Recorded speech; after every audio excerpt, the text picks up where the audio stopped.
I'm not really used to like talking to the camera or doing anything, so I feel a little bit awkward. But I thought I'd just say that today I feel a little bit scared or like not quite sure about my life's choices.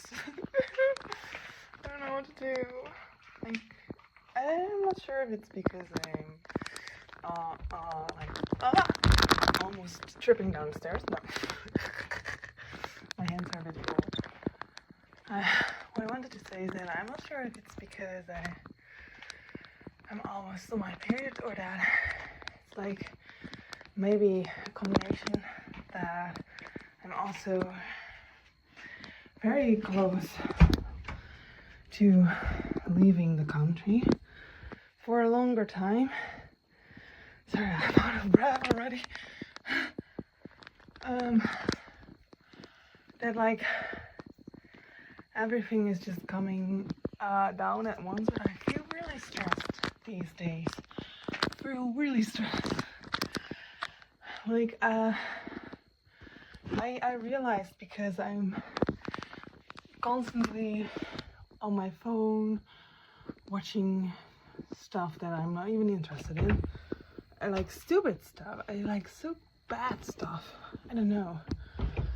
But I'm doing that. I realized that I'm doing that because I'm kind of like trying not to think about how stressed I am and all the things I have to do still before going to Korea, or not even necessarily before going to Korea, but the things that I have to do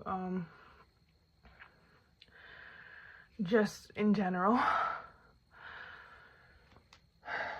Like, I'm so stressed that breathing is kind of hard right now, and like my heart is like going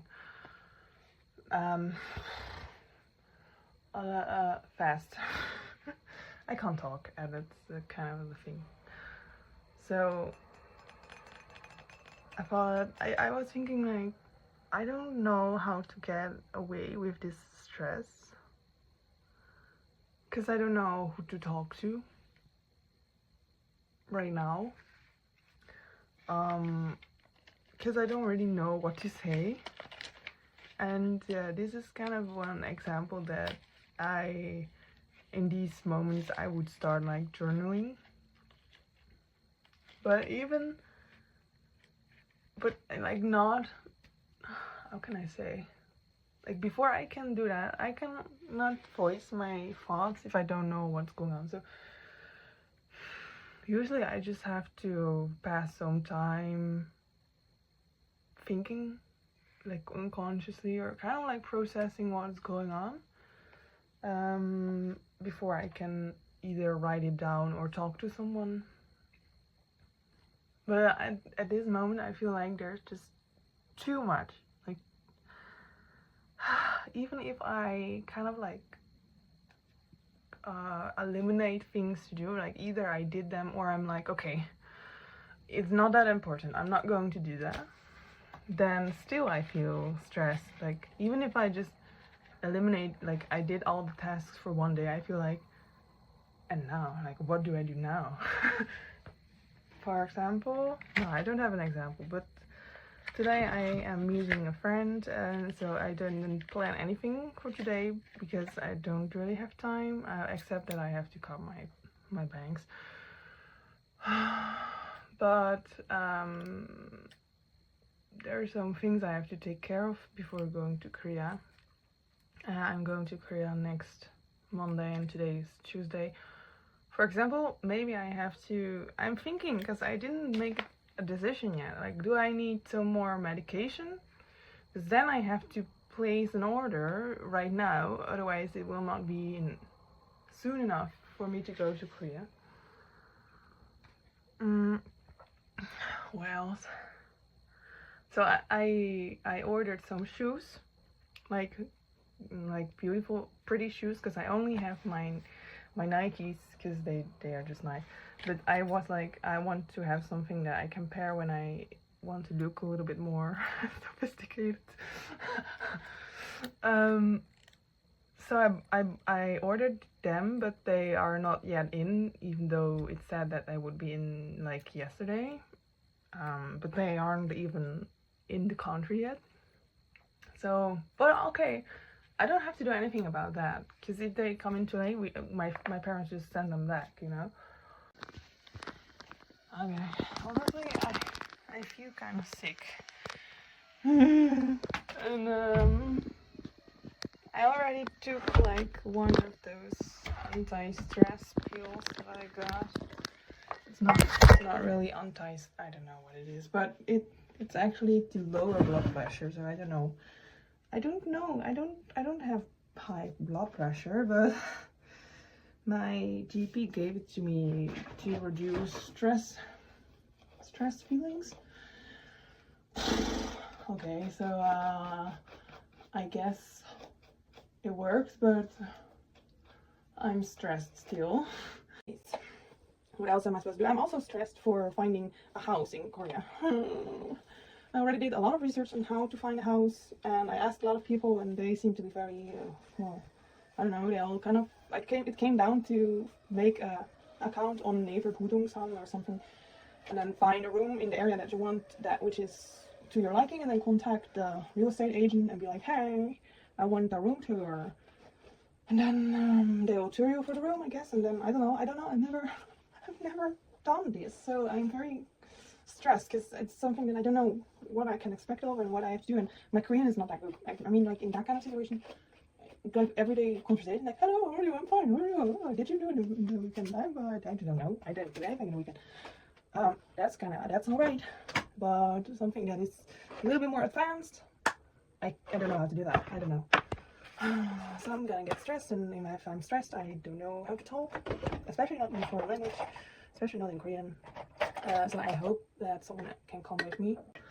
But just that whole process of finding a room which is actually nice, which I can make my safe space, that is kind of daunting. I was lying in my bed at night the past 2 days, and I was thinking, well, this bed is so nice, this room is so nice. This is just my holy, like, I've lived here my whole life, and it's always been my safe space. And I have already left it once before when I went to Korea before. So it's not like it's my first time. And I know that I'll come back, but even then I feel like I'm not. Like this is kind of the final goodbye or something, which is weird. Or maybe it's not weird, because I don't really have a plan for when I come back.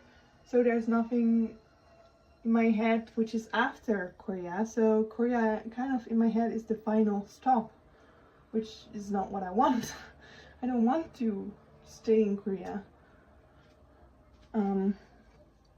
Yeah, I'm very stressed about, I'm scared that I will be stressed in Korea.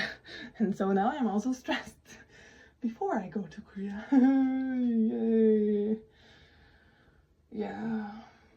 And I think I'll just miss my own place, and I hope that I can make my own place in Korea. But the first months or first few months are gonna be the hardest for sure.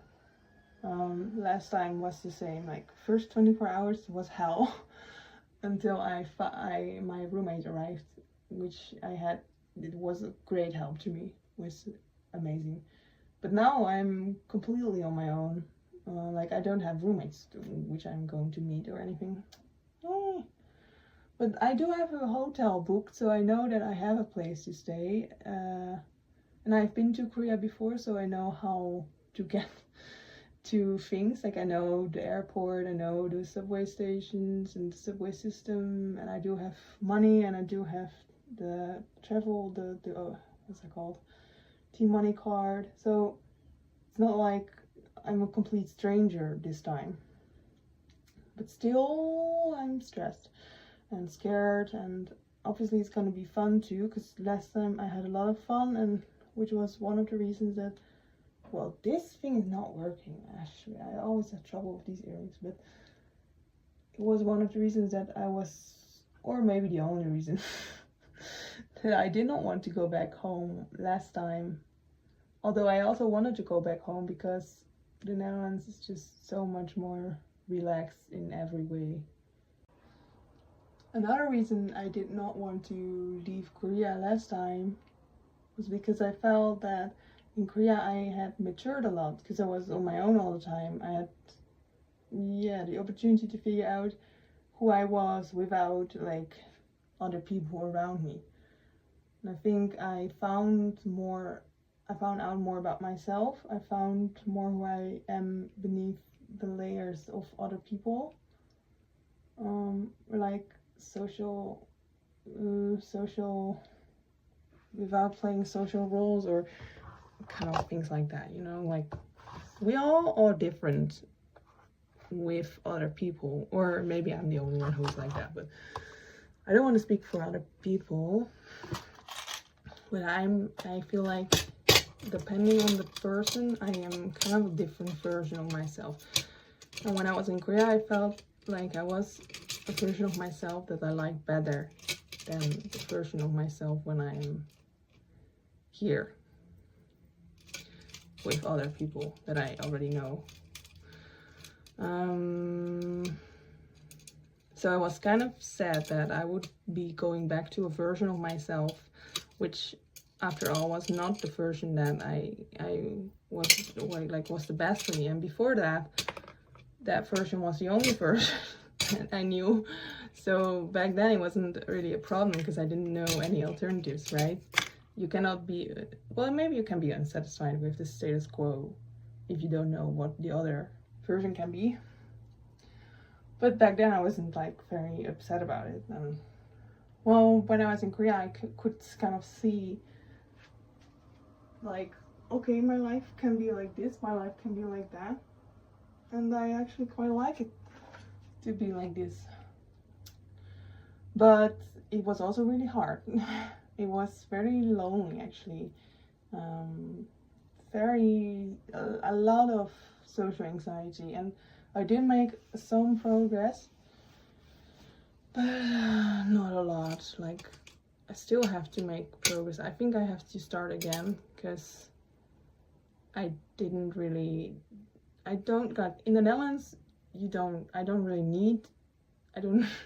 need social interactions to survive, you know, and I think I have my safe places, and I know how things work better than in Korea.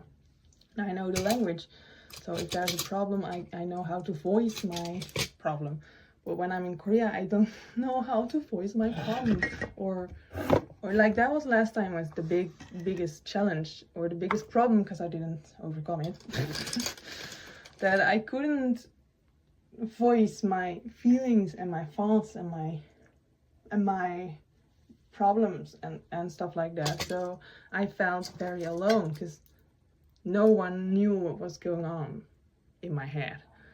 And yeah, sometimes that is also true here in the Netherlands.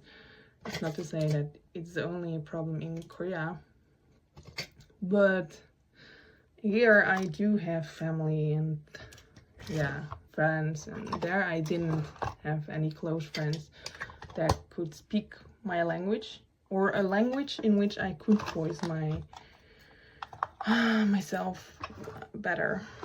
So yeah, I felt very lonely, and I hope it will be better this time.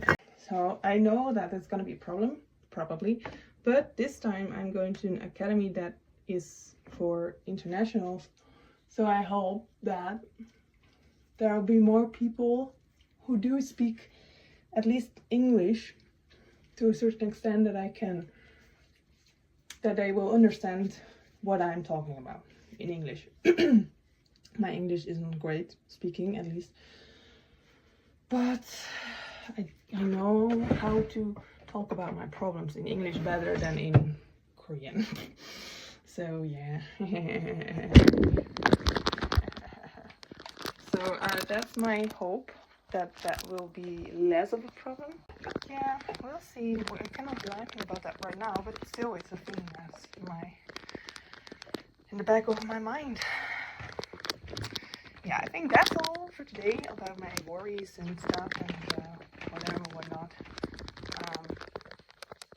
Yeah, I gotta go anyways. So yeah, thank you for listening to my rant, not a grand, it's a rant, and looking at my face from weird angles. I don't have anything else to say. Okay, see you in the next video. Bye!